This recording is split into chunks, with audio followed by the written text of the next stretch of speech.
Presente, buenos días. Buenos días, gracias. Claudia, Claudia, Rocío.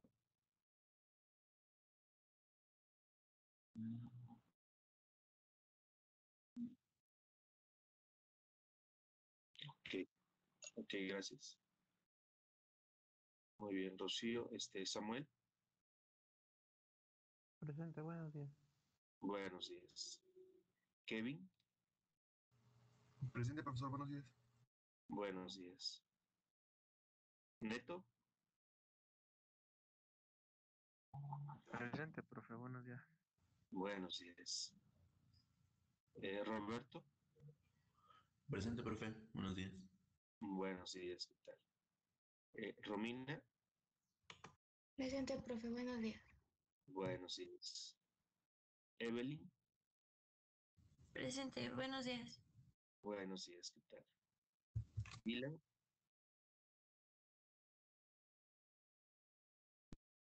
Dylan, Alex, Presente, profesor, buenos días. buenos días. Alison, Presente, buenos días. buenos días. George, Presente, profe. Buenos días. buenos días, ¿qué tal? Dani, Presente, buenos días. buenos días. Ah, Gisela, Presente, buenos días. buenos días. Vane, Presente, profe, buenos días. buenos días. Sam, Sam,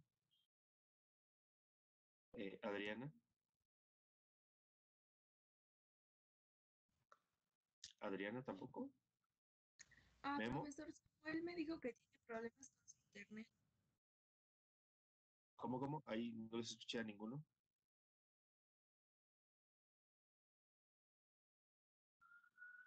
Ok, Samuel ok. también, profesor.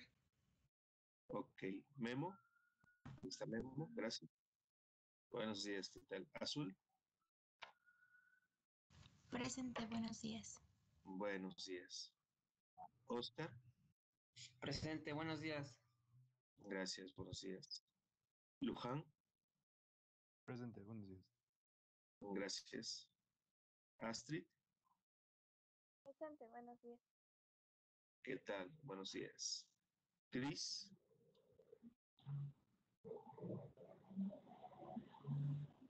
Cris, Daniel,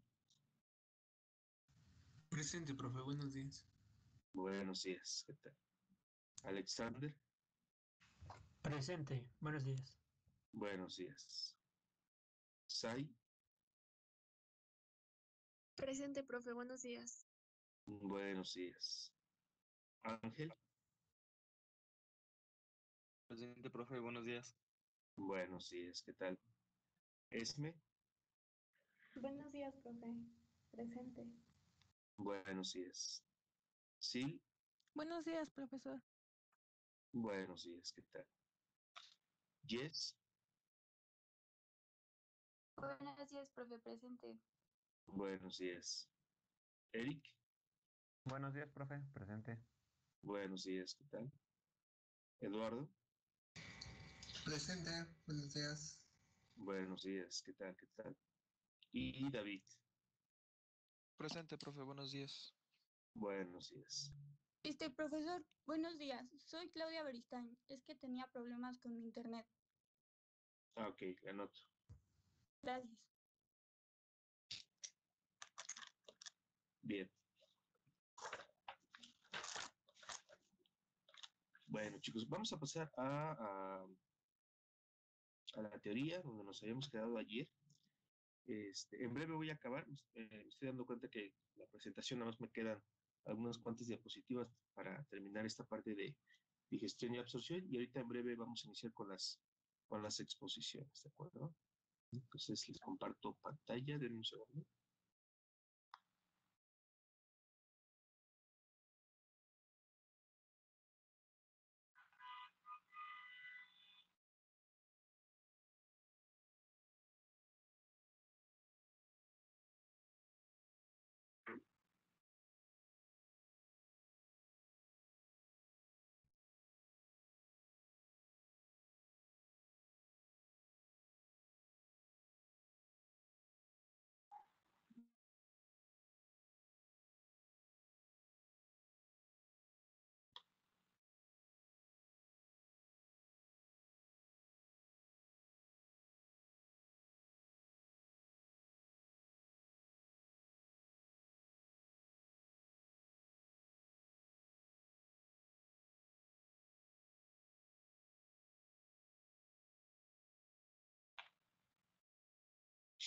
Bien, muchachos, me parece que por aquí me había quedado el día de ayer. Este, ahorita simplemente estoy mencionando parte de los kilomicrones para darnos cierta idea de qué es lo que pasa con esos lípidos que son absorbidos en el intestino. La intención no es hablarles totalmente de los kilomicrones, ahorita en breve lo harán los compañeros, pero pues sí, por lo menos mencionar qué pasa con los triglicéridos que hemos venido recalcando proporcionalmente es la mayoría de lípidos que consumimos. Ajá, y cómo se reencausan hacia, hacia la distribución en el organismo, ¿no? Tiene sus particularidades, hemos mencionado el día de ayer que, bueno, el kilomicrón alcanza primeramente la linfa, ya luego circulación sanguínea, la finalidad es llegar a los tejidos periféricos, ¿sí? Aunque eventualmente terminarán en hígado. En cambio, los ácidos grasos, así libres, de cadena corta, pues estos pueden tomar otra ruta. eh, Aquí se alcanzan rápidamente la circulación sanguínea y eventualmente terminan en hígado, para los fines que el hígado pues disponga, ¿no? Que no es otra cosa más que sintetizar otros ácidos grasos o incluso utilizarlos para triglicéridos o simplemente utilizarlos, consumirlos, oxidarlos, ¿no? Que también es una posibilidad para el hígado. Uh-huh. ¿De acuerdo? Entonces, bueno, por eso es que hemos mencionado a los kilomicrones hasta ahora. Pero faltan muchos detalles. Falta el detalle de cómo se organizan las proteínas que lo componen, el recorrido mismo, las proporciones de lípidos, ¿no? Yo creo que los chicos se habrán tomado la molestia de checar y mencionarnos eh, cuántos lípidos tiene un kilomicrón y de qué tipo, lo mismo para VLDL y todo eso, porque es importante la distinción en la composición entre una lipoproteína y otra. Ajá. Casi les diría que la composición define eventualmente la función de cada una de las lipoproteínas, ¿no? ¿Por qué no mencionar el resto de lipoproteínas? Bueno, porque esas se dan en hígado y pues no hemos llegado hasta allá, ¿no? Pero estamos mencionando qué pasa con el intestino. Miren, no sé por qué tengo esta diapositiva movida. En realidad ya habíamos comentado este aspecto de la síntesis de triglicéridos en el enterocito, en la célula epitelial. Ajá. Incluso ya habíamos mencionado la enzima, la tioquinasa. Quizás se incorporan algunos elementos en estas imágenes para entender mejor la reacción. La tioquinasa lo que hace es que une el ácido graso libre. Recuerden que estos son los ácidos grasos de cadena larga, con una molécula de coenzima A, ¿sí? Por cierto, esto va a ser una constante para la síntesis de triglicéridos o de los fosfolípidos. Vamos a necesitar a la coenzima A, porque el ácido graso no se pega así nada más al glicerol, sino que necesita activarse. Y esto solamente se logra con la coenzima A. ¿De acuerdo? Entonces la tioquinasa, eso es lo que hace. Ajá. ¿De acuerdo? Eso está sucediendo en el enterocito. Se pega el ácido graso con la coenzima A y entonces nos da lugar a un acilcoenzima A. Acilcoenzima A. Este acilcoenzima A es el ácido graso más la coenzima A pegados. ¿Va que va? El término acilcoenzima A, chicos, no nos dice mucho. Es un término muy genérico para un ácido graso más la coenzima A. No nos dice el número de carbono, no nos dice el número de insaturaciones, no nos da esa información, nada más nos dice es un ácido graso más coenzima A. Sí, es todo lo que nos dice este término. Pero bueno, así hay que proceder, así tiene que proceder la célula, activando un ácido graso, pegándola con coenzima A. Ahora, hay otro detalle. La tioquinasa, como toda buena sinasa, necesita de ATP, ¿sí? No porque se pegue el grupo fosfato, ¿sí? No se pega un grupo fosfato ni al grupo acilo ni a la coenzima A, pero el rompimiento del ATP genera, genera energía que la enzima la utiliza para el pegado. Sí, como pueden ver ahí en la reacción, los grupos fosfatos nunca se incorporan al producto.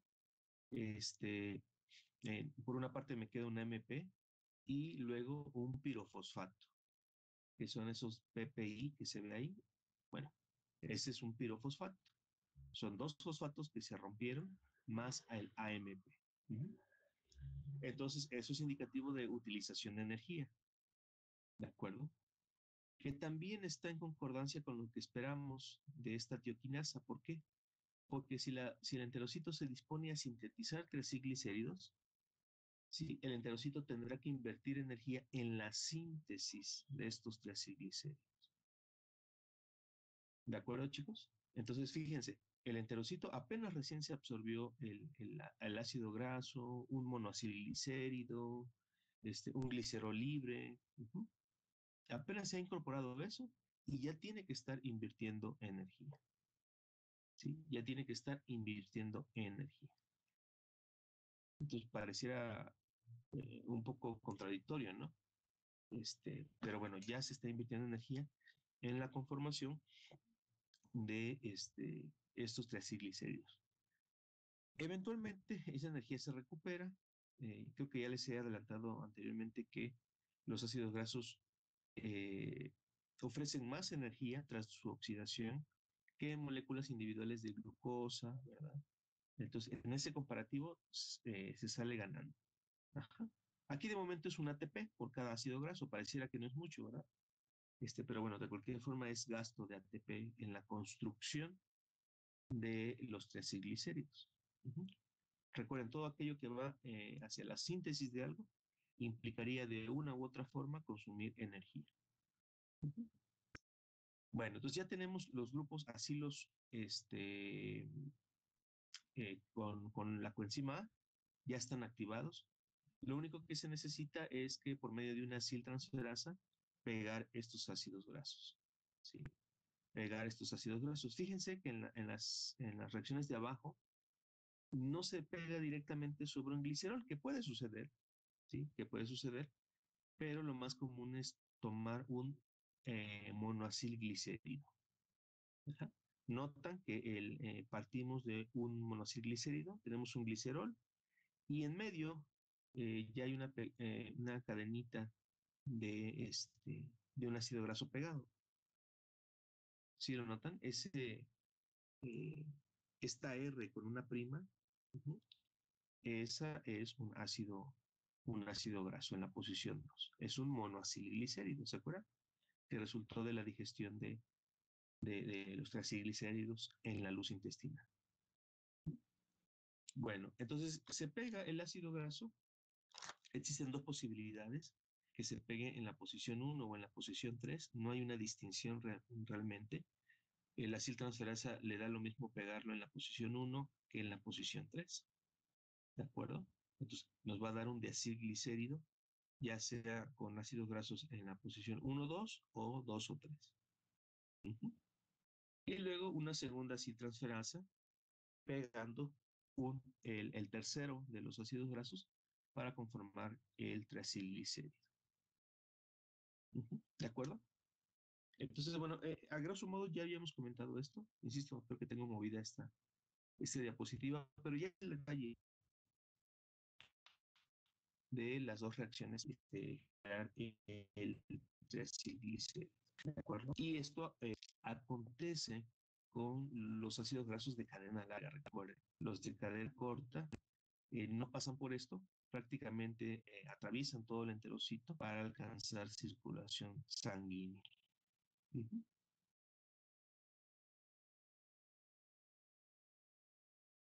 Y bueno, aquí lo interesante de esta imagen, chicos, es que me da otros elementos en cuanto a la absorción de lípidos, sobre todo monoacilglicéridos y ácidos grasos, me da otros elementos para entender qué pasa, por ejemplo, con las lipoproteínas, con el kilomicro.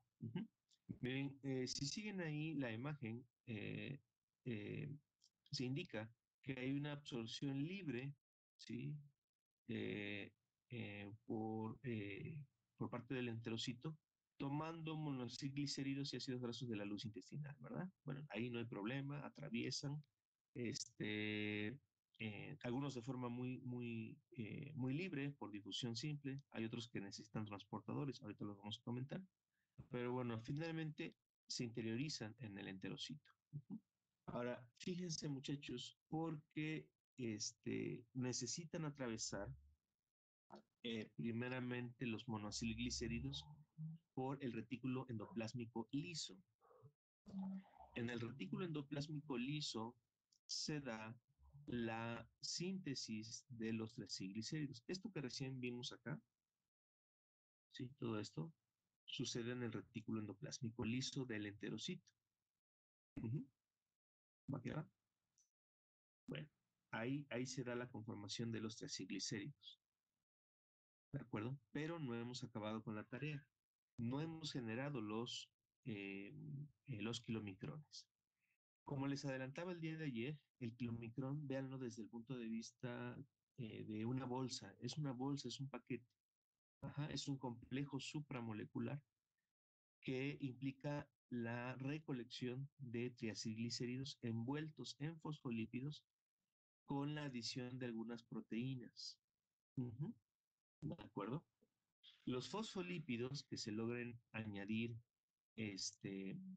para la conformación del kilomicrón más las proteínas le van a dar esa característica soluble a la partícula del kilomicrón. Si no, no pudiera desplazarse por circulación linfática y ya luego sanguínea. ¿Va que va? Muy bien. Entonces, una vez conformados los diferentes triglicéridos, estos entran a aparato de Golgi y ahí se da el empaquetado. Hay un primer empaquetado de estos triglicéridos con un mínimo de con un mínimo de fosfolípidos y y de proteínas sobre todo, y algunas pequeñas cantidades de colesterol. ¿De acuerdo? Es decir, el enterocito se encarga de eso, de empaquetar en su mayoría triglicéridos, pero necesita de los otros componentes, que para estas instancias ya se absorbieron también al interior del enterocito. Entonces, como si fuera una fábrica, el aparato de Golgi se encargará de empaquetar y de colocar por lo menos la primera apoproteína, que creo que ya comentábamos ayer el término, es la fracción proteica de la lipoproteína, que es la ApoB48. ApoB48. Se sabe que si esta ApoB48 no se inserta sobre sobre el kilomicrón, este kilomicrón no saldría del enterocito. ¿Sí? Es un requisito indispensable tener ApoB48 para su exportación. Es su pase de salida por parte del kilomicrón. Luego, más tarde en circulación, lipoproteínas como la HDL terminan por cederle al kilomicrón otras proteínas, y entonces llega al estatus de kilomicrón maduro. ¿Sí? Pero esto ya sucede fuera del enterocito. ¿De acuerdo? De tal forma, chicos, que esto que comentábamos ayer de la síntesis de triglicéridos y luego el empaquetado, fíjense que ahorita con estas últimas láminas vemos que es un poco más complejo de lo que comentábamos el día de ayer, ¿no? Es decir, la síntesis de los triglicéridos sucede en el retículo endoplásmico liso, el empaquetado, donde forzosamente hay que poner proteínas y fosfolípidos, en la conformación de este kilomicrón, sucede hasta el aparato de Golgi. ¿Va que va? Profe, ¿qué había dicho que lo volvía maduro al kilomicrón? La adquisición de otras apoproteínas que no son ofrecidas por parte del enterocito, sino que son ofrecidas por la HDL. La HDL más tarde en circulación habrá una transferencia de proteínas desde la HDL hacia el kilomicrón y entonces llega al estatus de kilomicrón maduro. Aquí de momento la forma en cómo se nombra a este kilomicrón es kilomicrón naciente. ¿Sí? Kilomicrón naciente, más tarde kilomicrón maduro, empieza a repartir triacilglicéridos en tejidos periféricos y conforme se reduce ya de tamaño y ya han pasado varias horas post ingesta, ¿sí? Recuerden que estos kilomicrones se generan tras la ingesta de alimentos. Cuando ya se ve muy reducido en tamaño, porque obviamente ya repartió triacilglicéridos, es que entonces se le denomina kilomicrón remanente, porque ya es lo que nos queda de ese kilomicrón original. Oiga, profe. ¿Sí? ¿Qué pasa con el colesterol que entra? O sea, bueno, forma parte del... Bueno, es que el colesterol entra por medio de un transportador, ¿no? Uh-huh. Entonces este colesterol va a formar igual parte de lo que es el kilomicrón, ¿no? Pero en menor cantidad. Sí, correcto. Recuerden, chicos, que el colesterol tiene nosotros tenemos dos formas para adquirir ese colesterol, por la ingesta de alimentos y por la síntesis que nosotros hagamos en el hígado. Buena parte del colesterol que habramos de absorber forma parte del kilomicrón, ¿sí? Forma parte del kilomicrón. Lo que pasa que proporcionalmente siempre se queda marginado ese colesterol. ¿Por qué? Porque las cantidades, como ayer decíamos, evidentemente son mayores para los triacilglicéridos. Ajá. Y a lo mejor cuando mencionamos esta parte o explicamos esta parte de la conformación del kilomicrón, el colesterol y otros lípidos quedan un poco marginados y no se mencionan tanto, pero porque proporcionalmente así sucede. ¿Sí? Proporcionalmente así sucede. Ajá, son pocas las cantidades de colesterol y de fosfolípidos en comparación con otros triglicéridos. Por tanto, el propósito principal del enterocito es encauzar a los triglicéridos. Pero en el kilomicrón también va colesterol, que por cierto aquí se empaqueta en el aparato de Golgi, y también van fosfolípidos. Estos eventualmente terminan llegando a hígado cuando el kilomicrón se recicla, cuando ya se convierte en kilomicrón remanente. Bueno, ahí terminan por llegar estos últimos lípidos hacia hacia el hígado. ¿No? ¿De acuerdo? Entonces sí, aquí va este colesterol. ¿Sí? En el kilomicrón lo que pasa es que sus proporciones son muy pequeñas en comparación con los triacilglicéridos. Ahora, ustedes pueden pensar. Sí, diga. ¿Sí? ¿Y cuál sería el transportador para el colesterol? Ok, vamos para allá ahorita. Ahorita les menciono. Nada más déjenme ahorita rematar con este comentario. Uno podría decir, bueno, caramba, pues yo pensé que iba a ser un poco más sofisticado el colesterol aquí en el enterocito, algo iba a pasar, algo se le iba a hacer. No, si acaso durante la digestión se le ha roto el enlace éster que lo mantendría unido con un ácido graso y nada más, ¿no? Tras la absorción, esas cantidades de colesterol terminan incrustándose en el kilomicrón y ya nada más, ¿no? El resto del metabolismo del colesterol, de hecho, sucede en el hígado, ¿sí? Y por lo menos nosotros nos vamos a enfocar un poco más con la síntesis del nuevo colesterol, ¿sí? Que proporcionalmente siempre es un poco más al que consumimos. Ajá. Es un poco más que el que consumimos. Entonces, ustedes pueden decir, híjoles, qué discreto es esto del colesterol. Bueno, no se preocupen, en realidad apenas viene lo más interesante porque podemos sintetizar más de lo que proviene de la dieta. Ajá. Entonces, el hígado pues se encarga de producirlo, se regula a sí mismo, él sabe cuándo frenarse, cuándo empezar a sintetizar más hígado, perdón, más hígado, más colesterol y eventualmente cómo regularlo, ¿no? ya les adelantaba por ahí, ¿no? Hacer un excedente de sales biliares que se vayan perdiendo por intestino es una forma de regular el excedente de colesterol, ¿sí? Pero eso lo hace el hígado eventualmente. Ajá.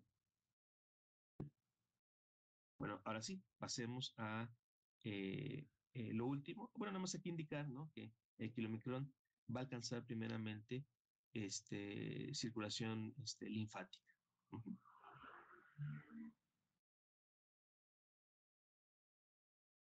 Y bueno, nada más mencionar los principales transportadores, ya sea de ácidos grasos de cadena larga y de esteroles, porque en realidad no solamente este transportador se encargará de colesterol, sino de esteroles. Ajá. Por ejemplo, para los ácidos grasos de cadena larga tenemos por lo menos tres proteínas, por lo menos cuatro proteínas, perdón, cuatro proteínas. La primera es la proteína de unión de ácidos grasos, ¿sí? Proteína de unión de ácidos grasos, 4. Es la que más se encuentra aquí en este intestino.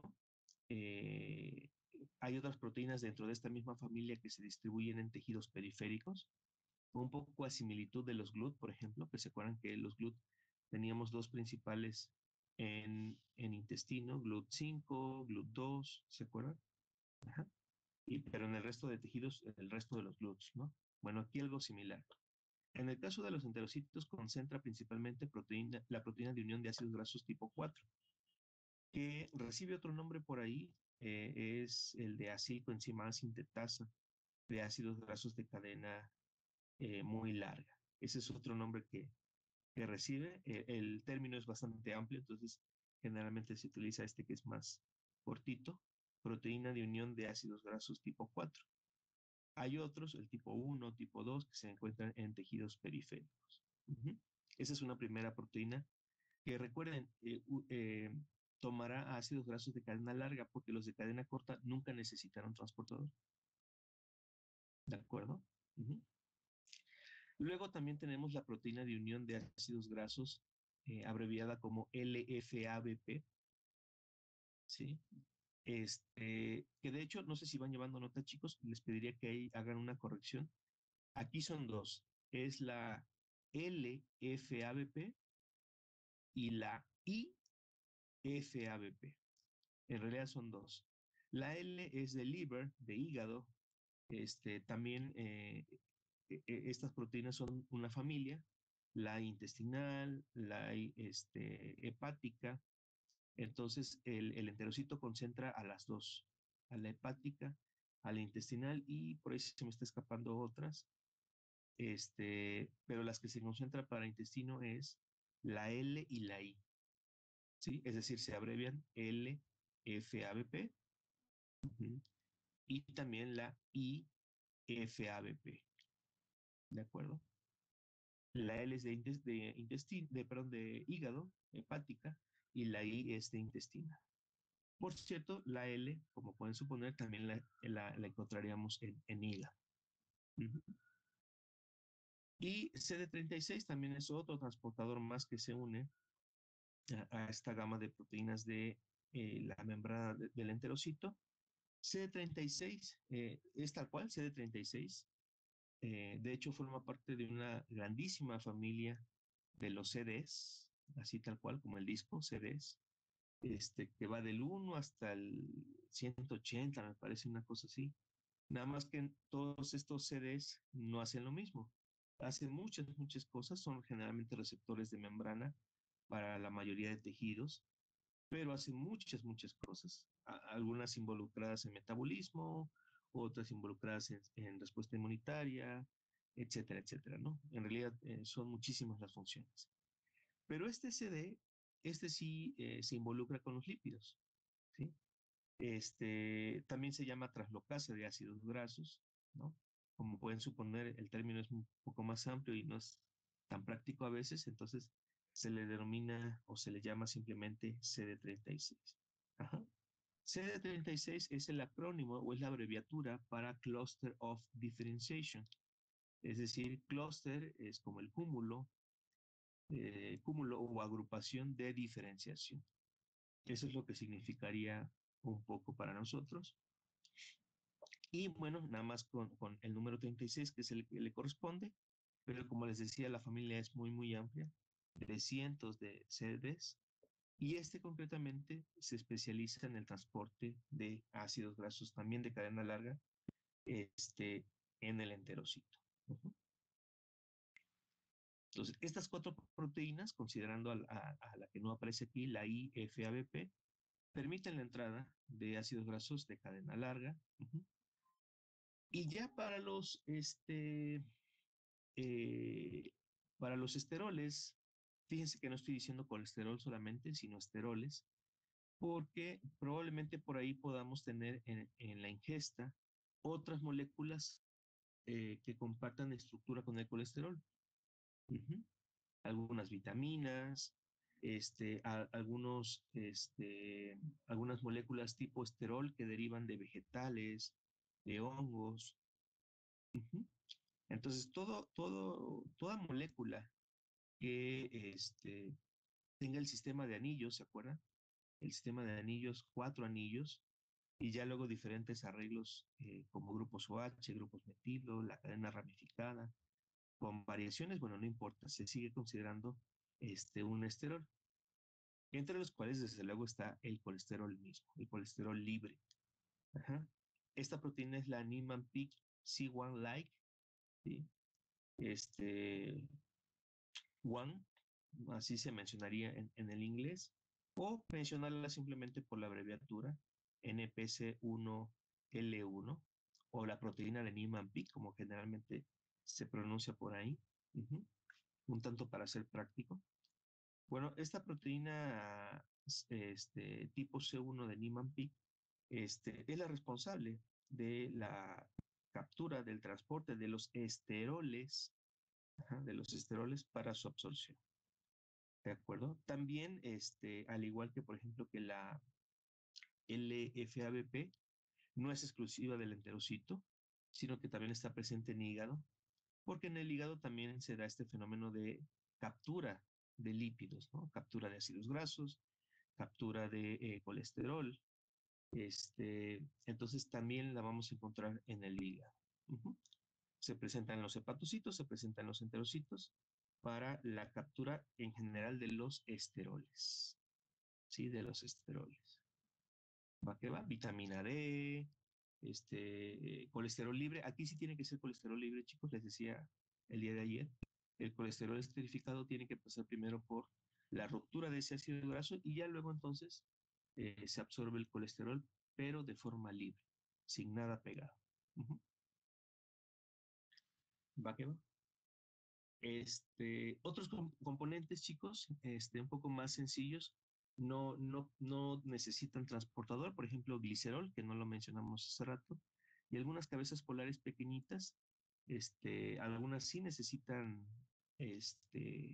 transportadores, por ejemplo, los aminoácidos. Me quedo pensando en la serina, por ejemplo. La mayoría de aminoácidos necesitan un transportador. Otras moléculas no necesitan, por ejemplo, el glicerol no necesariamente necesita transportador. Y grupos fosfatos tampoco. Ujú. Entonces, bueno, al parecer el grueso de moléculas de membrana que hagan pasar a los lípidos se concentra más para ácidos grasos de cadena larga, algunos aminoácidos que conformen las cabezas polares de los fosfolípidos y este último, la proteína de Niemann-Pick, que es para hacer pasar los esteroles. ¿Sí? Los esteroles. Va que va. Y bueno, la imagen, que no la expliqué mucho, a detalle, un poco nos indica qué va a pasar con los triacilglicéridos, ¿sí? Se le va a adicionar la ApoB48, que es la principal, ¿sí? La principal apoproteína, ¿sí? Ahí nos mencionan algunas fases intermedias durante la síntesis. Hay una partícula liviana que prácticamente es solamente el cúmulo de triacilglicéridos. Luego se conforma o está la fase del pre-kilomicrón, ¿sí? Que es lo más elemental del kilomicrón. Ajá.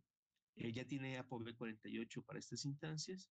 Y luego puede añadirse otra apoproteína que no habíamos mencionado, que es la ApoA1, ¿sí? Entonces, con estas dos apoproteínas sale finalmente el kilomicrón asiento. Ajá. La apoproteína más representativa ni siquiera es ApoA1, porque incluso en circulación se le puede brindar la misma HDL, pero definitivamente no puede salir del enterocito si no tiene ApoB48. Ajá. Ese es el requisito para el kilómetro.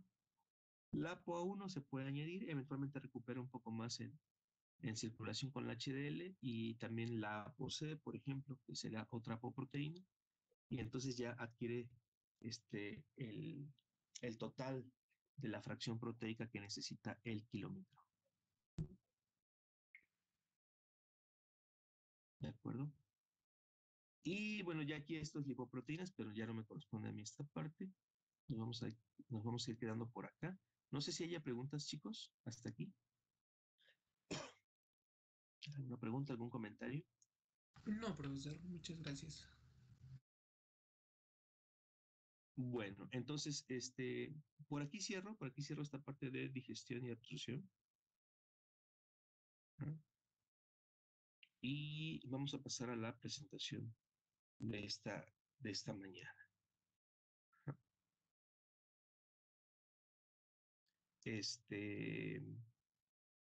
Chicos del equipo número 1, vayan abriendo su presentación.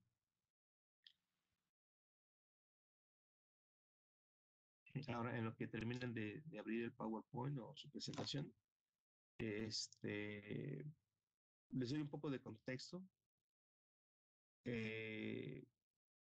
Se necesitan todos estos componentes en las lipoproteínas, ¿de acuerdo? Son necesarios.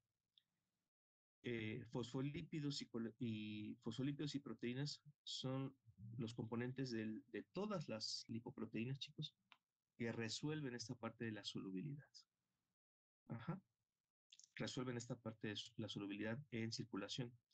Mientras que las sales biliares nos ayudaron a resolver la parte de solubilidad de los lípidos ingeridos, las proteínas de estas lipoproteínas, junto con los fosfolípidos, resuelven solubilidad en circulación, y entonces de esta forma se pueden movilizar en muchos sentidos, de hígado a tejidos periféricos, de tejidos periféricos a hígado, de intestino a tejidos periféricos, etcétera, etcétera, etcétera.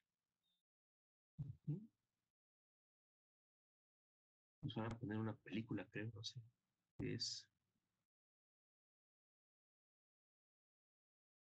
Creo que es una película de Marvel o algo así. Algo así, pero es como nuestra introducción. Bueno, si están listos, chicos, sí. Adelante. Sí, gracias.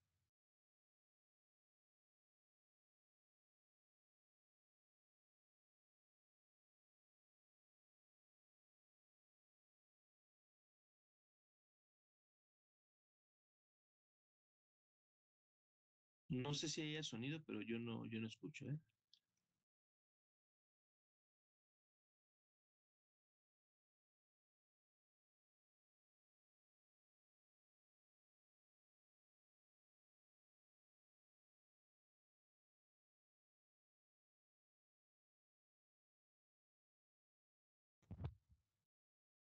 Bueno, debería haber sonido, pero ¿lo puedo checar o así ya? Bueno, yo diría que ya, si quieren, inicien. Está buena la presentación. ¿Es la de Venom? ¿Es la película de Venom? No, es Guardianes de la Galaxia, profesor. Ah, ok. Sí. Estoy perdido. Adelante, adelante. Sí, sí.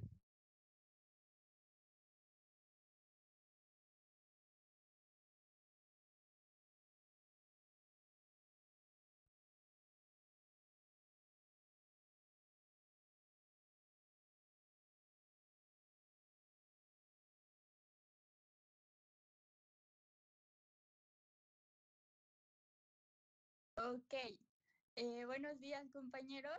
Como lo pueden ver, nosotros les vamos a presentar el tema de lipoproteínas. Y bueno, para comenzar hay que contextualizar un poco que los lípidos van a cumplir funciones muy importantes en nuestro cuerpo. ¿Como qué funciones? van a ser una fuente de energía, pero hay que recordar algo muy importante de ellos. Los lípidos van a ser insolubles en agua. Entonces, ¿cómo pretendemos que van a ir a cumplir esas funciones en nuestros cuerpos si ni siquiera se van a poder transportar a través del plasma, por ejemplo? Bueno, esto se va a hacer gracias a la ayuda de la asociación de lípidos como los triacilgliceroles y el colesterol esteres, y los lípidos no polares como el colesterol libre y los fosfolípidos. Pero bueno, contextualizando esto, ¿qué van a ser las lipoproteínas? En la diapositiva tuve un error, una disculpa, pero serán macrocomplejos.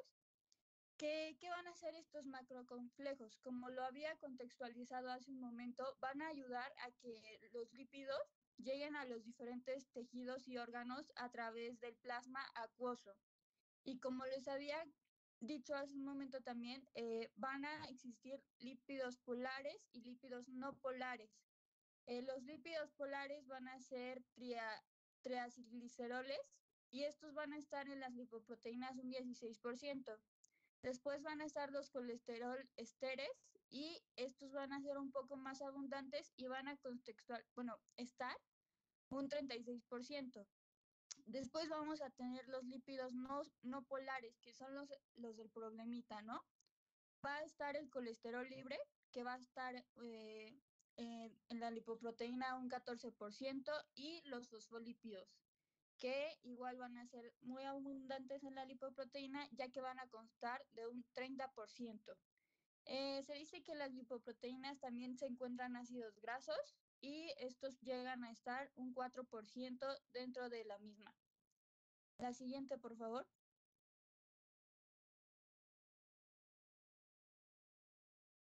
Ay, ¿sí me escuchó? ¿Sí me escuchan? Sí, sí, sí. Sí, gracias. ¿Podría regresar tantito?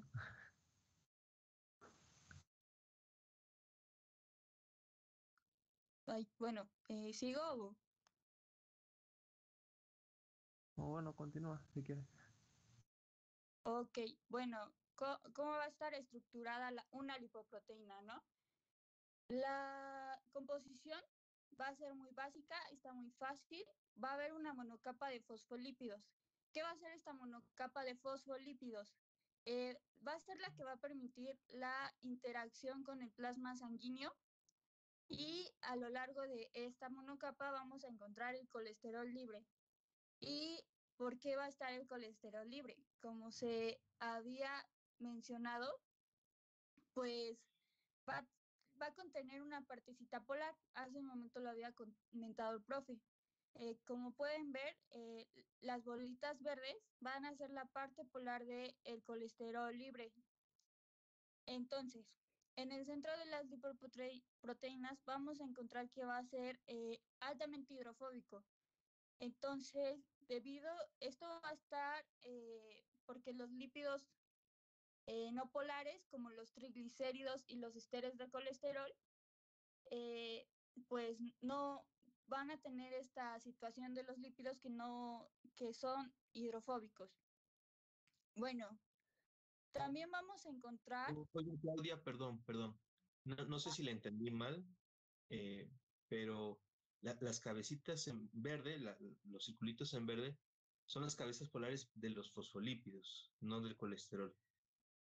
Sí, perdón, ahí ahorita estoy analizando y tuve un error. El colesterol libre van a ser los círculos amarillos que se encuentran en la monocapa, y ahora sí que la monocapa de fosfolípidos, la parte verde van a ser la parte polar de los fosfolípidos. Gracias, maestro. Bueno, continúo. Ahora, iba a una de las cosas más importantes que se habían mencionado hace un momento.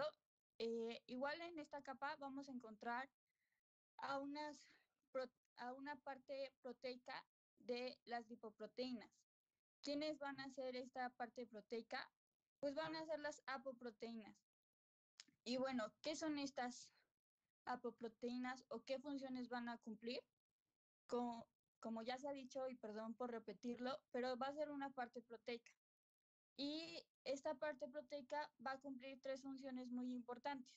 Una de ellas va a ser la función estructural, como lo podemos ver en la imagen, que va a ser la que le va a dar la identidad a la lipoproteína.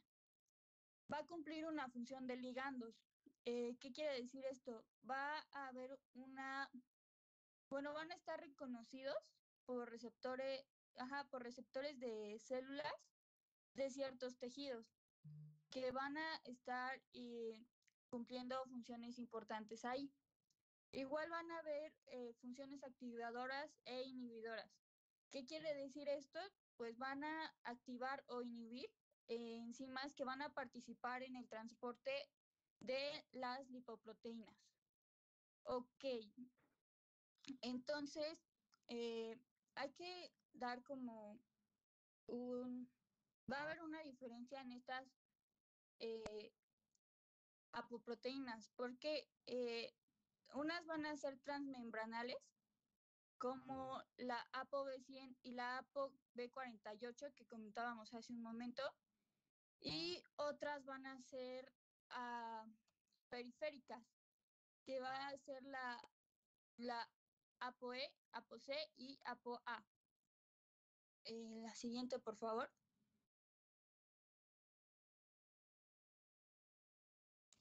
Ahora, algo igual importante en estas lipoproteínas va a ser su clasificación.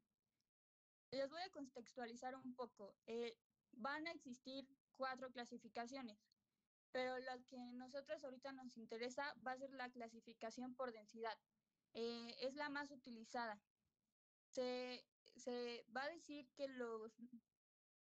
bueno, aquí lo ordené de la menor a la mayor, pero bueno, los kilomicrones van a ser, ahorita vamos a ir explicando una por una para entenderlo mejor. Después van a estar las VLDL, que van a ser las lipoproteínas de muy baja densidad. Después vamos a tener las LDL, que van a ser las lipoproteínas de baja densidad. Después tendremos las IDL, que van a ser las lipoproteínas de densidad intermedia. Y tendremos las lipoproteínas de alta densidad, las HDL. Igual vamos a tener una clasificación por tamaño, una clasificación por movilidad electroforética, que esto no va a ser nada más que la separación de moléculas según la movilidad de estas en un campo eléctrico. Y por último vamos a tener una clasificación por el contenido apoliproteico, que esto va a, pues ahora sí que como su nombre lo indica, va a detectar las apolipoproteínas, que serán la parte más activa de la lipoproteína, como se los había dicho hace un momento. La siguiente, por favor. Bueno, aquí les puse una tablita donde podemos encontrar las características de las lipoproteínas que les había mencionado. Por ejemplo, les voy a hablar de mi tema, ya que lo demás lo comentarán mis compañeros. El kilomicrón va a tener una densidad de 0.95 menor a y una movilidad electrofórica que va a ser el origen de un peso molecular de 150 y un tamaño de 100 a 1000 nanómetros. Y va a tener el lípido mayoritario de los triglicéridos, pero eso será comentado en la siguiente diapositiva. La siguiente, por favor.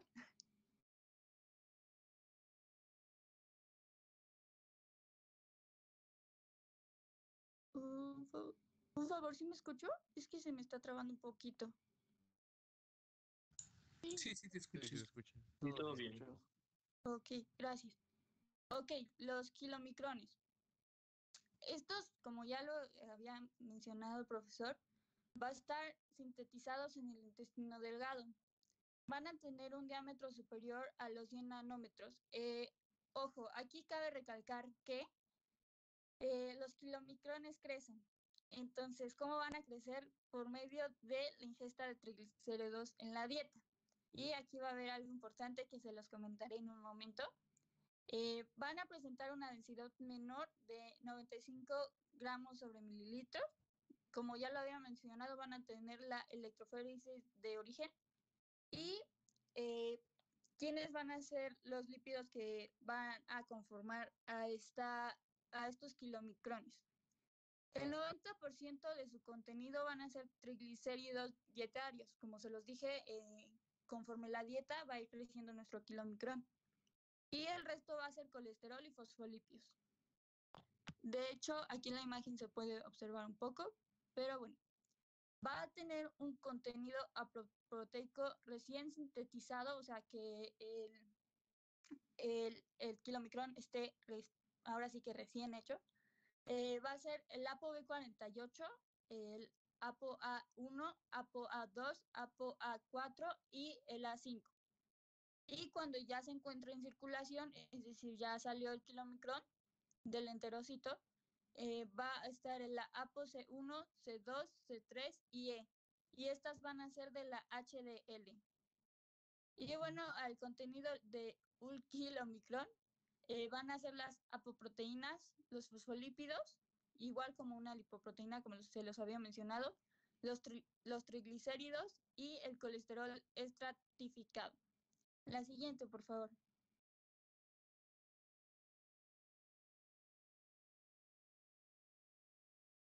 Ok, ahora contextualizando a partir de sus características, ¿qué van a hacer estos kilomicrones? Van a transportar los triglicéridos y colesterol dietarios hacia el hígado. Y esto va a ser porque van a distribuir ácidos grasos libres entre los tejidos que lo requieran, como el tejido adiposo, el músculo cardíaco o el músculo esquelético. Y bueno, Aldo, no sé si puedes hacerle un poquito de zoom a la imagen para que todos la vean. Bueno, si no se puede, pues ya no se puede. Sí, tantito. Bueno, inicio en lo que vemos si se puede o no. Ok, esto va a estar muy sencillo, ya lo habíamos comentado. Vamos a encontrar el triglicérido que va a estar en el lumen intestinal. Es decir, todavía no va a entrar al enterocito. Va a actuar la enzima lipasa que va a ayudar a que este entre. Y después, permítanme un segundo.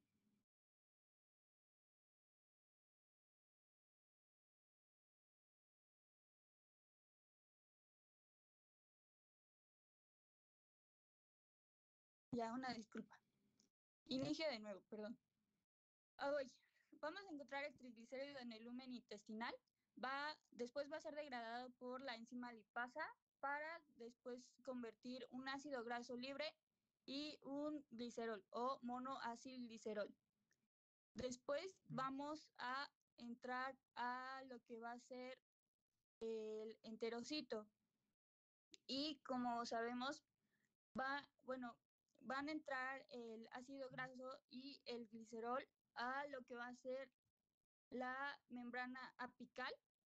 Eso es algo importante, va a entrar por la membrana apical.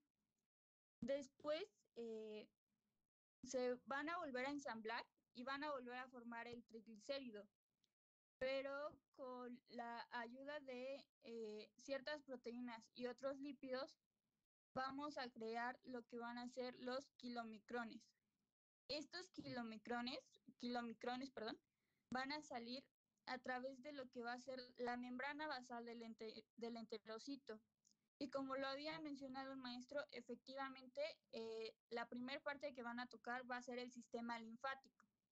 Del sistema linfático van a irse por medio de, van a llegar a la vena subclavia para llegar al sistema circulatorio. Entonces, ay, perdón, es que se me seca la garganta. Denme un segundo.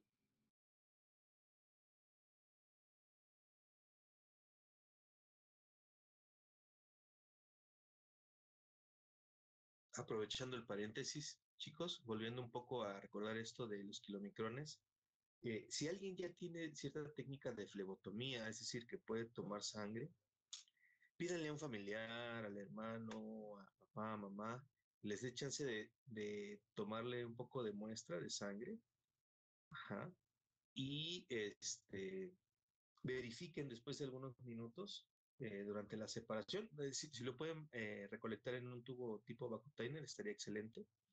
Este, si lo hacen con jeringa sería un poco más difícil, pero la intención es que vean después de una hora post ingesta de alimentos cómo se observa el suero o el plasma en el tubo, verificándose esta apariencia opalescente, ¿no? Que siempre decimos, ah, bueno, son las grasas, es porque la persona acaba de comer, ¿no? Pero nunca somos conscientes que en realidad se trata de kilomicrones que ya alcanzaron circulación, ¿no? Ahí se los dejo como tip. Si lo pueden hacer, háganlo. Si no, pues no hay ningún problema. Pero para que ustedes mismos vean, perciban esta opalescencia, que sería discreta en una persona con ningún trastorno en el metabolismo de lípidos y que se acentúa para personas que ya tienen algún problema, ¿no? Hipercolesterolemia, dislipidemia. Bueno, se vería mucho más acentuada esa opalescencia. Adelante. Gracias. Bueno, continúo, perdón. Bueno, cuando los kilomicrones van a dejar la carga de triglicéridos por los tejidos, claramente se van a ir quedando sin triglicéridos. Entonces, ¿qué va a pasar ahí? Se van a llegar a, bueno, van a ser abundantes ahora en lo que va a ser el colesterol y va a cambiar su composición. ¿Por qué? Porque ahora van a tener solamente la ApoB48 y la ApoE. Entonces, cuando cambia todo esto, se van a llamar de otra manera y van a ser kilomicrones remanentes. ¿Y estos para qué van a tener importancia? Bueno, van a ser considerados proaterogénicos. ¿Qué quiere decir esto? Que llega a actuar en el progreso del ateroma. Pero ojo, ¿se acuerdan que les había comentado un poco del tamaño? Se dice que cuando los kilomicrones intactos, o sea que todavía no llegan a cambiar, no van a poder ser aterogénicos porque su enorme tamaño no va a permitir que vayan a infiltrar el espacio subendotelial. Obviamente va a ser el sitio donde se inicia el ateroma. Y la siguiente.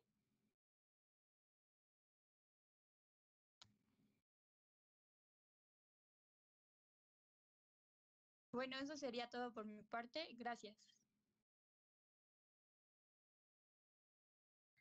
Buenos días, profesor. Buenos días, compañeros. Yo les voy a hablar sobre las lipoproteínas de muy baja densidad. The Very Low Density Lipoprotein. Por sus siglas en inglés, y por eso las vamos a abreviar como VLDL. Estas van a ser producidas por el hígado y van a ser liberadas a nuestro torrente sanguíneo. Las partículas de VLDL van a llevar los triacilglicéridos a todos nuestros tejidos, y estas lipoproteínas se considera que son similares a las lipoproteínas de baja densidad, pero esas van a transportar otra cosa que se los van a comentar más adelante. Tanto las lipoproteínas de muy baja densidad como las de baja densidad son consideradas coloquialmente como colesteroles malos, porque pueden contribuir a la acumulación de placa en las arterias, y a esta acumulación se le va a denominar arteriosclerosis. La placa va a ser una sustancia pegajosa que va a ser compuesta de grasa, de colesterol, también de calcio y algunas otras sustancias que se encuentran en la sangre. Y con el tiempo esta placa se va a endurecer y va a ser más angostas las arterias, es decir, el diámetro que tienen nuestros vasos sanguíneos va a disminuir. Y entonces la importancia de estas lipoproteínas radica en que ante la placa que se genera se va a limitar el flujo de sangre que es rica en oxígeno a todo nuestro cuerpo. También hablando de las características de estas lipoproteínas, Recordemos que cada tipo de lipoproteína va a contener una mezcla de colesterol, de proteínas y de triacilglicéridos en cantidades que van a variar. Y en este caso, aproximadamente la mitad de una partícula de lipoproteínas de muy baja densidad está formada por triacilglicéridos. Si ordenáramos a las lipoproteínas desde la que tiene más triglicéridos hasta la que menos tiene, esto ocuparía el segundo lugar en tener más triglicéridos después de los kilomicrones.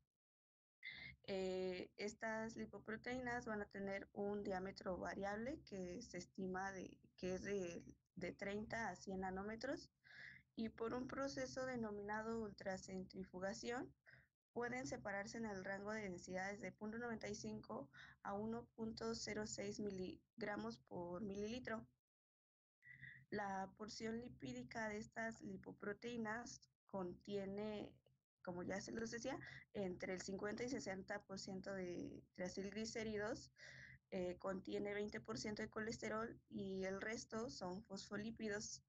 Sus constituyentes apoproteicos son la apolipoproteína B100, la AC5, la C1, C2, C3 y la E. La B100 va a intervenir en su estructura, la C1 va a activar la lecitin-colesterol acetiltransferasa, que es la enzima encargada de esterificar el colesterol libre extracelular. La C2 va a activar a la lipasa, que ayuda a que el cuerpo absorba la grasa descomponiéndola en ácidos grasos. La C3 va a inhibir la lipasa y la E va a estimular el transporte inverso del colesterol. La siguiente, por favor.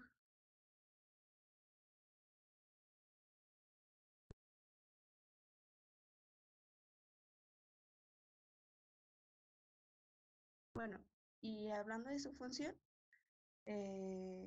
recordemos que los lípidos plasmáticos son insolubles en medios acuosos como la sangre, de tal forma que deben ser empaquetados en partículas de lipoproteína para que puedan ser transportadas. Las lipoproteínas de muy baja densidad tienen la función de transportar los triglicéridos de síntesis endógena que son secretados de la circulación a nuestros tejidos, además de que van a ser redistribuidos ácidos grasos a diferentes tejidos que lo requieran. Es decir, en otras palabras, son los vehículos de transporte del triacilglicerol desde el hígado hacia los tejidos extrahepáticos. Ahí interrumpo un poco, Rocío, perdón. Miren, chicos, no sé si van siguiendo bien la explicación de los muchachos. Ya empezamos a ver similitudes y diferencias. Ya con esta segunda lipoproteína, por lo menos contrasta un poco con el kilomicrón. ¿Qué pasa con el kilomicrón? Transportará triacilglicéridos de intestino a tejidos periféricos, ¿verdad? Pero son triacilglicéridos exógenos que provienen de la dieta. Ajá. ¿Qué pasa cuando no consumimos lípidos, por ejemplo? ¿Dejamos de tener distribución de lípidos en mi organismo por no consumirlos? No.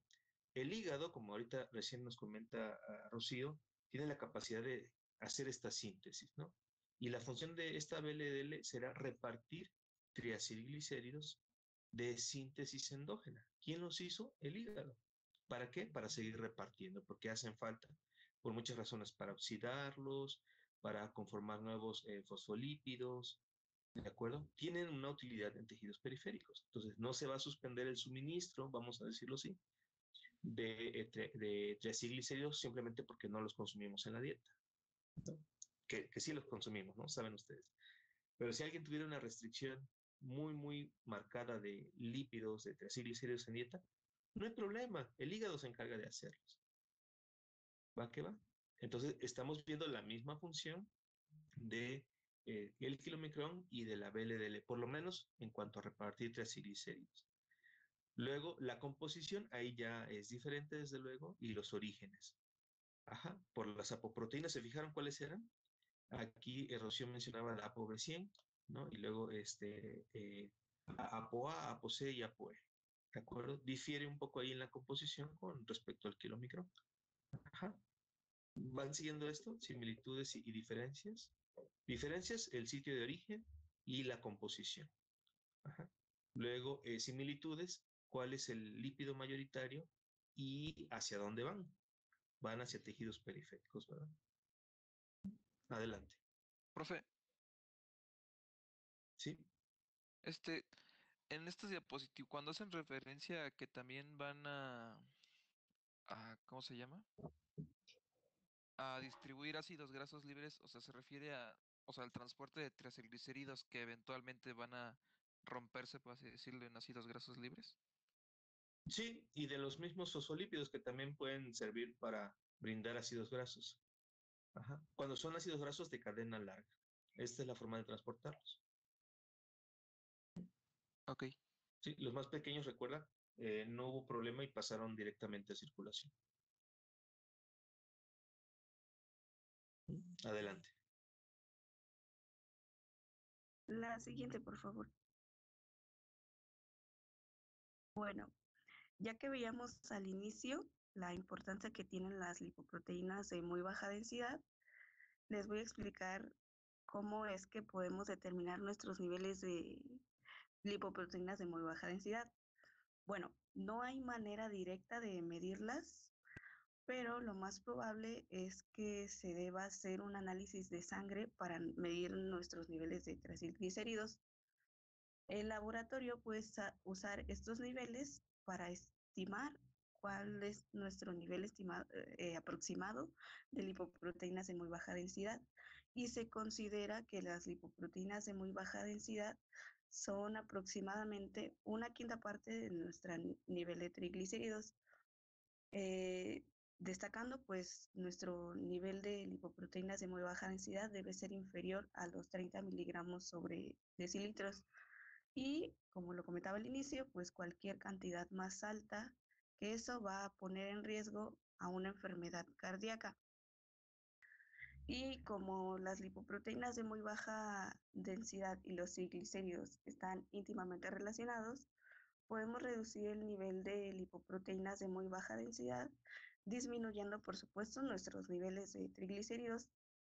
Es posible que los podamos disminuir con una combinación entre dieta y ejercicio, y también es importante cambiar a grasas saludables y reducir el consumo de azúcar y de alcohol. Algunas personas también, en otros casos, pues pueden consumir medicamentos. La siguiente, por favor. Profe. Sí. Una pregunta en cuanto a los medicamentos. ¿Ahí las estatinas también funcionan para estas de muy baja densidad o solamente para las de baja?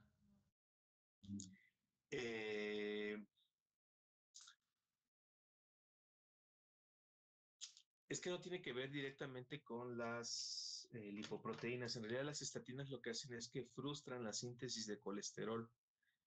En dicho sentido, lo que tenemos eventualmente es menor producción de colesterol, y esto termina impactando a VLDL, IDL y LDL.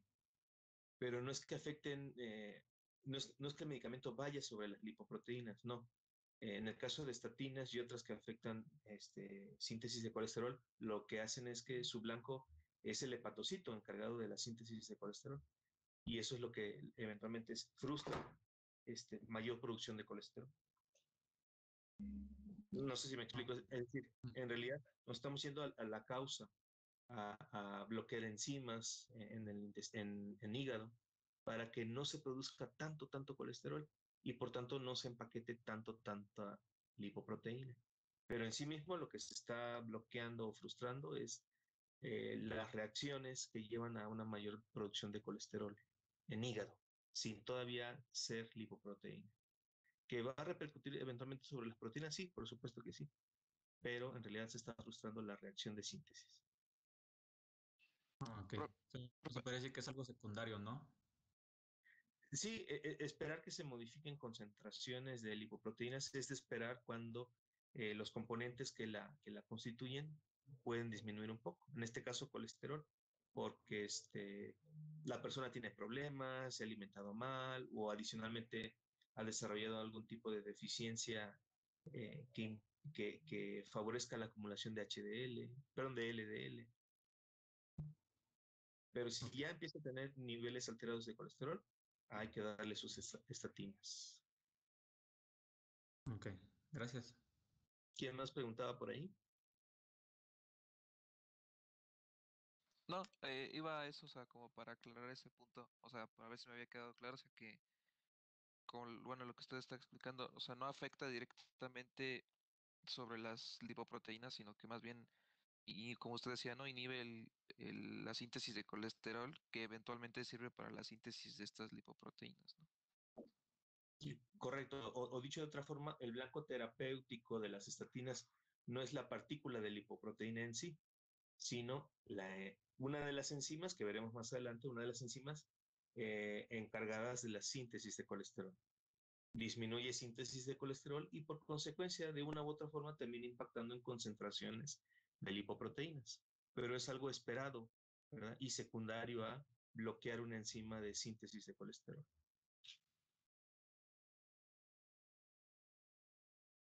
¿Va que va? Bueno, adelante chicos, adelante.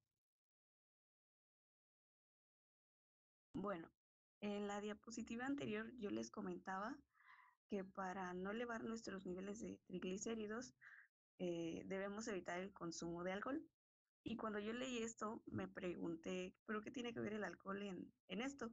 Y bueno, encontré la explicación. Lo que pasa es que la oxidación de etanol por la alcohol deshidrogenasa nos va a dar pie a la producción excesiva de NAD reducido. Y entonces el NAD reducido que se generó va a competir con equivalentes reductores que son provenientes de otros sustratos. Entre ellos tenemos a ácidos grasos, que son por la cadena respiratoria, y esto va a inhibir su oxidación y va a dar por resultado el incremento de la esterificación de ácidos grasos para formar triacilglicerol, lo que igual nos puede originar el hígado graso. La siguiente, por favor. Y bueno, ya que había hablado tanto de los triacilglicéridos, nada, bueno, como ya lo explicó el profesor, lo diré nada más a manera de repaso. Recordemos que un triglicérido es una molécula de glicerol, que este va a ser un tipo de alcohol, a la que se han unido tres moléculas de ácidos grasos. Se va a formar un triacilglicérido cuando tres grupos de oxidrilos de una única molécula de glicerol van a reaccionar con el grupo carboxilo de tres ácidos grasos, formando ligazones de ester. O sea, es decir, los triacilgliceroles son ésteres de glicerol con tres moléculas de ácidos grasos. La que sigue, por favor. Y bueno, esto nada más es para tener referencia de los valores normales que deberíamos tener de triglicéridos. Estos van a ser determinados a través de una prueba de sangre y pues las unidades en las que se van a dar van a ser en miligramos sobre decilitro. Y aquí tenemos que los niveles normales son menos de 150 miligramos sobre decilitro y ya se les considera bajos cuando los niveles son menores a 35 miligramos por decilitro. La siguiente, por favor. Y finalmente, recordando igual, los triglicéridos son un tipo de grasa. De hecho, son el tipo más común de grasa que tenemos en nuestro cuerpo. Estos van a provenir de alimentos también, por ejemplo, la mantequilla, los aceites y otras grasas que nosotros consumimos. También otra cosa es que provienen de las calorías adicionales. Es decir, las calorías que nosotros consumimos, pero que nuestro cuerpo no va a necesitar de inmediato. Lo que va a pasar es que nuestro cuerpo va a cambiar estas calorías adicionales en triglicéridos y van a ser almacenadas en las células adiposas. Y entonces cuando nuestro cuerpo necesita energía, pues se van a liberar los triglicéridos. Y aquí pues está una tabla de los alimentos que pueden aumentar nuestros triglicéridos. De entre ellos tenemos a bebidas endulzadas y por supuesto las bebidas alcohólicas que ya se los explicaba. También tenemos pues todos los alimentos que contienen carbohidratos, bueno, no todos, bueno, algunos alimentos que tienen carbohidratos y también los que son industrializados. Y nada más, para terminar, aclarar que los triglicéridos y el colesterol son diferentes tipos de lípidos. Por un lado, los triglicéridos van a almacenar las calorías que no utilizamos por el momento y van a proporcionar energía a nuestro cuerpo. Y por otro lado, el colesterol se va a utilizar para construir células y ciertas hormonas. Y eso Hay un dato de nueva cuenta, Rocío, perdón. Chicos, no sé si van notando esto. Yo lo he reiterado en otras ocasiones, pero bueno, aquí lo vuelve a tocar Rocío. ¿Notan el vínculo que hay entre carbohidratos y lípidos? Fíjense, ¿qué puede aumentar los triglicéridos? Carbohidratos, ¿no? En las diferentes presentaciones. Aquí diferentes tipos de alimentos, dulces, no dulces, harinas, pan, ¿no? Todos son carbohidratos, ¿no? Ahora, piensen un momento, qué metabolitos vamos a tener en común con respecto a rutas de carbohidratos y rutas de lípidos. ¿Ah? No nos hemos adentrado a lo de lípidos, pero piensen, moléculas de NAD, ya lo sugería hace rato Rocío, ¿no? Eh, eh, Intentando impulsar la síntesis de triacilglicéridos y por tanto, sí, de ácidos grasos y por tanto de triacilglicéridos, ¿no? NAD reducido, que lo habíamos visto, ¿se acuerdan? Surgiendo de ciclo de Krebs, impulsando cadena respiratoria, ¿no? ¿Se acuerdan de ese NAD? Bueno, acá vemos también NAD reducido. Eso por una parte. Acetilcoenzima A, que también por ahí va a aparecer como un vínculo importante. Oxidar ácidos grasos me va a dar lugar a acetilcoenzima A. Ajá. Oxidar carbohidratos me va a dar lugar a acetilcoenzima A. ¿Por qué no pensar que ese acetilcoenzima A se puede desviar hacia un tipo de ruta o hacia otra? Por eso, fíjense, una persona que tenga trastornos de lípidos, tenga incrementados sus lípidos, triglicéridos con su trigliceridemia, ¿qué se le indica? Bueno, deje de consumir también alimentos dulces, harinas. Ahorita de momento no le van a ayudar. Ajá, ¿de acuerdo? Luego, para las personas con algún trastorno en carbohidratos, diabetes, que sería lo más común, ¿qué se le pide al paciente diabético que corrija en la dieta? El consumo de lípidos. ¿Sí? Deje de consumir grasas. No, pero es que soy diabético. Bueno, es que deje de consumir grasas por el vínculo que hay, ¿no? Porque el que hay un excedente de lípidos implicará mayor energía a disposición, moléculas de NAD, moléculas de FAT, acetilcoenzima A, ¿de acuerdo? Y si hay un excedente de energía, pues toda la glucosa no se consume del todo. No hay una necesidad, no hay una urgencia por utilizar toda esa glucosa, que eventualmente contribuiría a mantenerse alta en concentraciones en suero o plasma. Si me van siguiendo en esto, hay un vínculo importante entre ambos tipos de metabolismos, ¿no? Y aquí para no variar, pues se hace alusión a eso, ¿no? ¿Tiene problemas con lípidos? Deje de consumir harinas, deje de consumir bebidas azucaradas. ¿Tiene problemas con carbohidratos? Deje de comer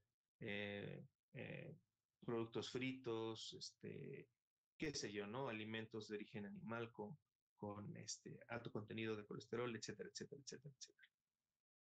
¿De acuerdo? Mantengan esa lógica de aquí en lo subsecuente y noten estos paralelismos y estos metabolitos en común. ¿Va? ¿Qué va?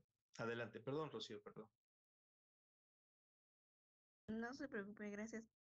Yo ya terminé mi participación.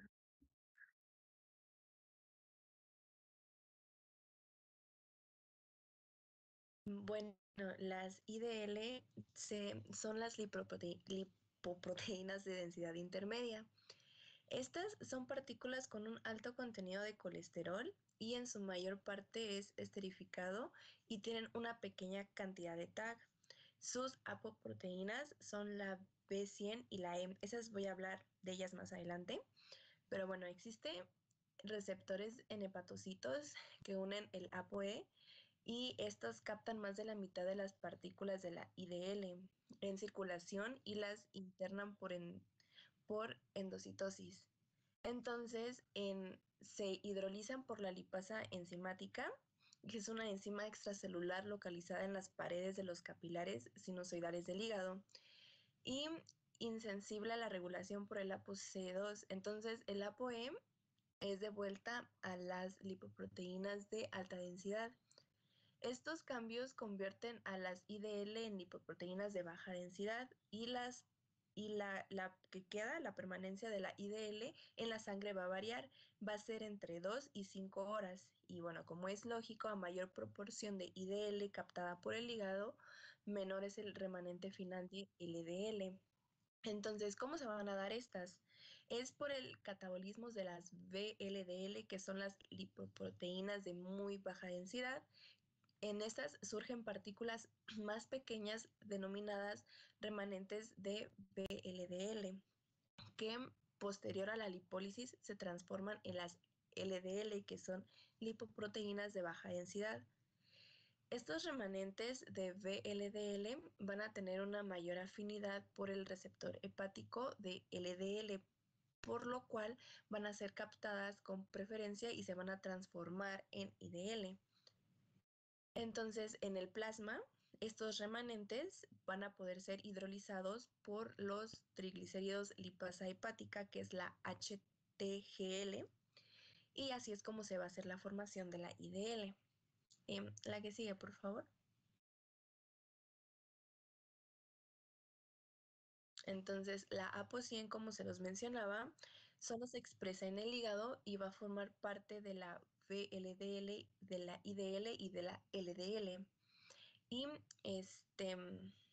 la apolipoproteína E es una proteína plasmática que constituye todas las lipoproteínas y tiene como función mantener la estructura y regular su metabolismo. Entonces, la siguiente, por favor.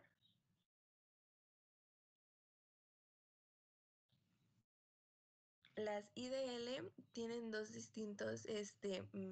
destinos metabólicos, perdón, que es ser tomada y catabolizada rápidamente por el hígado, que es un proceso similar al que tiene el remanente de kilomicrones, o puede permanecer en circulación y dar origen a la LDL por acción de dos enzimas, que es la HL, que es la que despoja el TAC, y la proteína transferidora de ésteres de colesterol, que es la CETP.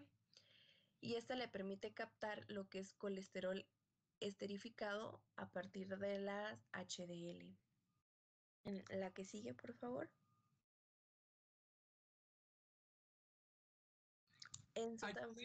Perdón. ¿Podrías repetir las enzimas que transforman a la IDL en LDL en circulación, por favor? Es la HL. Esta lo que va a hacer es que despoja al TAC y la proteína transferidora de ésteres de colesterol, que es la CETP. Ahí, Wendy, recuérdenos qué es TAG, porque lo están mencionando mucho y no sé si a algunos les pase desapercibido qué es TAG. Triglicéridos. Ok, correcto. Triglicéridos. Y la HL es la abreviatura para lipasa hepática. HL es lipasa hepática. Adelante. Ok, de su tamaño es de 25 a 30 nanómetros. Estas tienen más colesterol y menos triglicéridos y van a poseer una densidad comprendida entre 1.006 y 1.019 y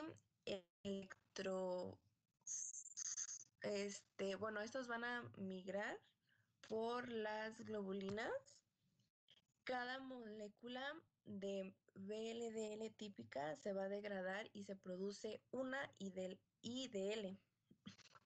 Entonces, su concentración máxima se alcanza 6 horas después de la ingesta y persiste en muy baja concentración después de un ayuno de 12 a 14 horas. Esto es como en un individuo sano, así es como se compone, que podemos ver en la tablita, que ya les mencioné un poco sobre la densidad. Aquí podemos ver el porcentaje de proteínas, que es de 15 a 20, de fosfolípidos, que es de 22, del colesterol, que es del 8%, los triacilglicéridos, que es del 22%, y del ésteres de colesterol, que es del 30%, y sus principales apoproteínas. La que sigue.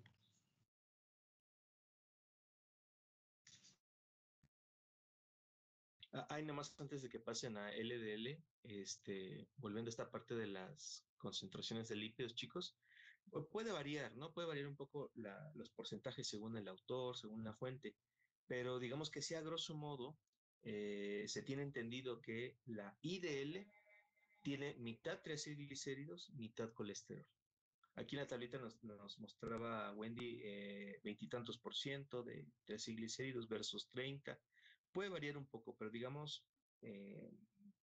dejando de lado un poco la precisión de los números, consideren mitad colesterol, mitad triacilglicéridos. Ajá. Probablemente con mayor tendencia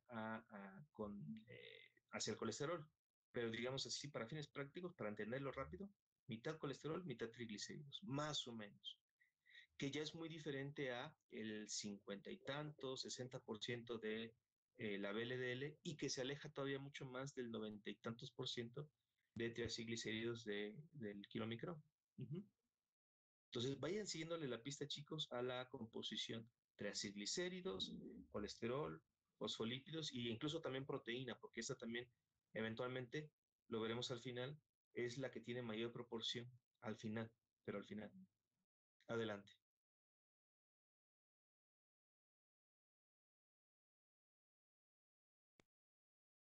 Bueno, pues yo les voy a hablar de la LDL, por sus siglas en inglés, Low Density Lipoprotein. Este va a ser un grupo heterogéneo de las lipoproteínas, pues vulgarmente o muy coloquialmente se le conoce como el colesterol malo. La siguiente, por favor. Bueno, como todos vamos a tener que como lo habéis mencionado pues ya mi compañera, va a ser generado por el hígado gracias a la enzima HL, que va a hidrolizar a los triacilglicéridos de las moléculas de IDL, que las van a convertir en LDL. Por así decirlo, va a ser la degradación final de la IDL en el plasma, que va a originar a esta molécula, que va a ser una molécula pues técnicamente muy pequeña, ya que va a ser de aproximadamente 20 nanomicras, va a ser muy rica en colesterol esterificado. Realmente su núcleo, por así decirlo, va a estar conformado por el colesterol y va a tener una corteza formada solamente por apoproteína B100.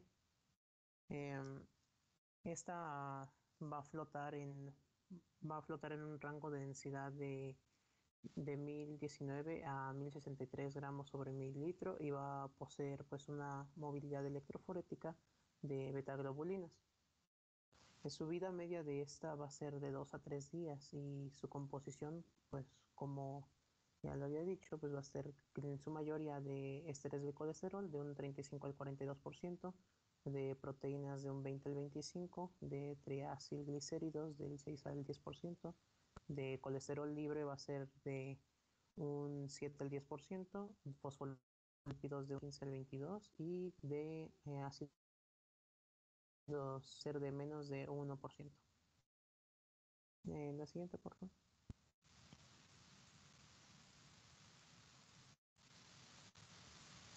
Como tal, esta molécula vamos a tener que se va a encontrar como tal en los productos lácteos enteros, las grasas animales y los productos cárnicos procesados. Lácteos enteros pues sería como la leche, el queso, que sean enteros, que sean de leche entera. Grasas animales, pues como la manteca, la mantequilla, la margarina. Y productos cárnicos procesados serían como las salchichas, el chorizo, entre otros. La siguiente.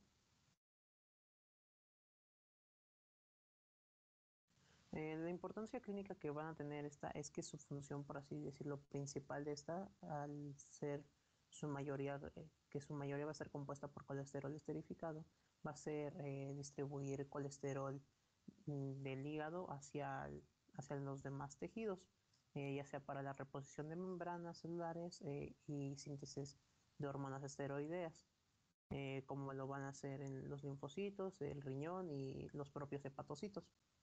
El resto de moléculas que no vaya a ser absorbida de la LDL van a ser que no van a ser absorbidas por estos tejidos, se va a oxidar y van a ser captados a través de los receptores del sistema mononuclear fagocítico, o sea, los macrófagos. En condición normal de un cuerpo normal, en salud normal, se van a conducir el exceso del colesterol de regreso al hígado. Y de igual manera, cabe destacar que esta lipoproteína como tal va a participar en la regulación de la biosíntesis del colesterol. Los valores normales de acuerdo a la... Ahí déjalo, por favor. Los valores normales de acuerdo a la American Heart Association van a ser de que debemos tener menos de 100 miligramos por decilitro para tener un nivel óptimo. Se considera todavía un nivel pues aceptable de un 100 al 129 y posterior a esto ya se considera que están pues encima, por arriba de lo normal, y entre más alto lo tengamos vamos a tener que va a causar un riesgo a nuestra salud y va a aumentar la posibilidad de tener una cardiopatía isquémica. Normalmente a esta lipoproteína se le considera como el colesterol malo, como ya se los había mencionado, y esto se debe a que como cuando esta partícula se encuentra aumentada en la sangre, vamos a tener que el colesterol se va a depositar en la capa íntima arterial, en donde va a ser, por así decirlo, retenida, y especialmente se dice que se va a quedar adherida en las bifurcaciones de las arterias. Allí estas moléculas se van a oxidar y las LDL o oxidasas son moléculas que van a favorecer los procesos inflamatorios y van a atraer a los macrófagos, que van a captar a estas LDL que se hayan oxidado dentro de la capa íntima arterial y se van a transformar en células espumosas, que esto va a contribuir a que se haga una base de una placa ateroesclerótica. Y pues como sabemos, pues la aterosclerosis va a ser un grave factor en un riesgo cardiovascular, y por eso es que se le conoce a esta lipoproteína como el colesterol malo. Un dato curioso que tiene esto es que las LDL pueden presentar modificaciones de origen genético o por consecuencia de su síntesis. Estas lipoproteínas pueden poseer una mayor capacidad de aterogénica que las normales. Esto nos quiere decir que van a tener más probabilidad de generar una aterosclerosis. Y esto sería por mi parte.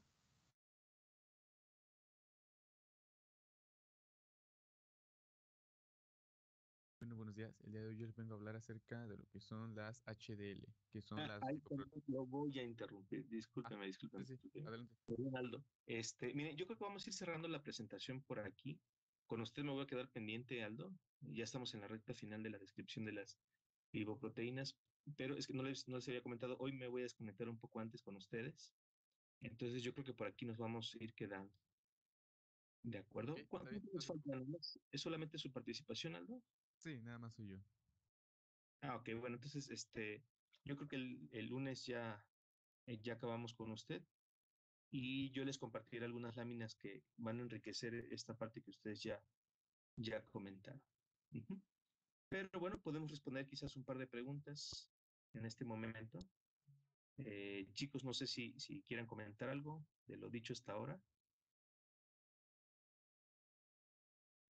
A mí me quedó un poquito la duda en lo de la heterogenia, profe. Ujú. Sí. Sí, o sea, no sé cómo se relaciona, pues. Bueno, esto recién lo comentó Samuel. ¿Quiere usted retomarlo, Samuel? ¿O quiere poder responder esto? ¿De la aterosclerosis? Ajá, aterogenia. ¿Cómo surge la lesión? ¿Tiene idea? Yo ayer lo comentaba un poco, pero usted también hacía la descripción hace un rato. Pues por lo que entendí era de que, o sea, cuando hay un aumento de colesterol en sangre, pues se va a aumentar la LDL, entonces esto va a causar que se vaya quedando como adherido, por así decirlo, en nuestras arterias, y esta LDL causa, por así decirlo, una inflamación, y los macrófagos van a convertir a esta LDL en algo que se le llama como células espumosas, y esto va a causar como una placa, por así decirlo, que va a empezar a atorarse y que posteriormente, cuando se forman más, pues pueden desprenderse, causar un trombo y pues más complicaciones o tapar por completo la arteria. Sí, Daniel, el asunto es bastante complejo, es secuencial. Mire, todos tenemos LDL, porque todos expresamos esta lipoproteína. Entonces, ustedes pueden decir, caramba, entonces tengo riesgo cardiovascular, ¿no? Generar una lesión aterosclerótica. No, no necesariamente. El asunto es que el incremento de LDL, ¿sí? También incrementa las posibilidades de una mayor acumulación de esta lipoproteína entre los espacios, entre las células endoteliales. Ajá. Algunas veces simplemente por un acomodo de las células, ¿sí? Hay ligeras aperturas, luego se cierran, y eso posibilita o da el chance para que ahí se escondan las LDL. A veces son por ligeras lesiones, sí, microscópicas, pero que rápidamente se vuelven a cerrar, ¿no? Todas estas condiciones favorecen la acumulación de LDL. Se acumula más conforme más LDL tenemos en circulación. Hay una mayor probabilidad de acumulación. Luego viene algo que termina por asentar más este inicio de la lesión, que es la oxidación de la LDL. Las LDL no deberían oxidarse mucho, deberían regresar pronto a hígado, pero son muchas, se acumulan. Hay también mayor probabilidad de que se oxiden los lípidos de la LDL. Estas son malas noticias.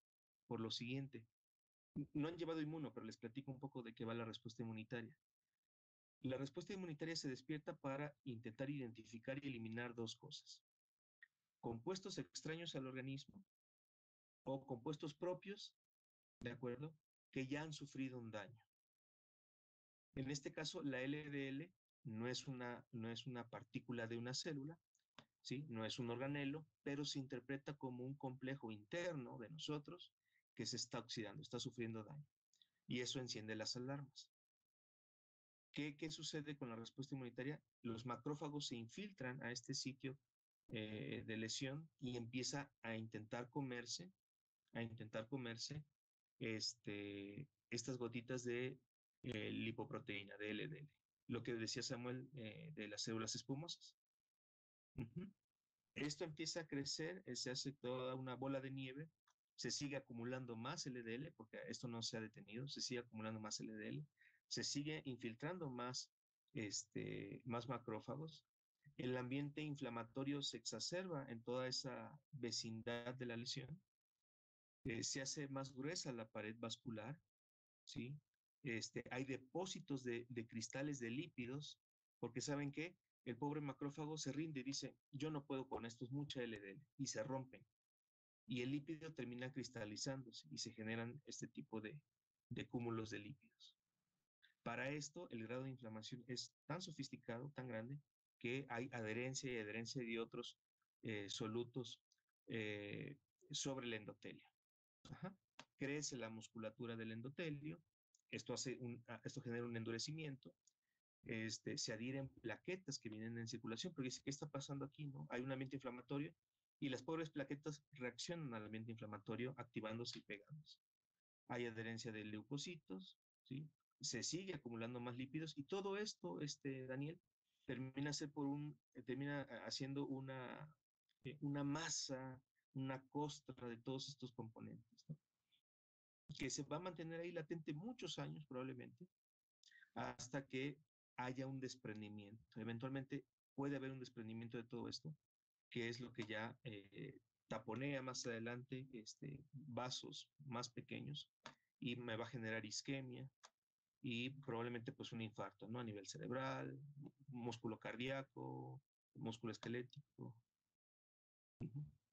Así a grosso modo, se lo dije así muy rápido, es lo que sucede. Pero todo está disparado por el incremento de las LDL, que posibilita su acumulación, rápida oxidación en los endotelios, y esto es un efecto en cadena, ¿no? Despierta la respuesta inmune y viene en deterioro esta parte donde se haya acumulado la LDL.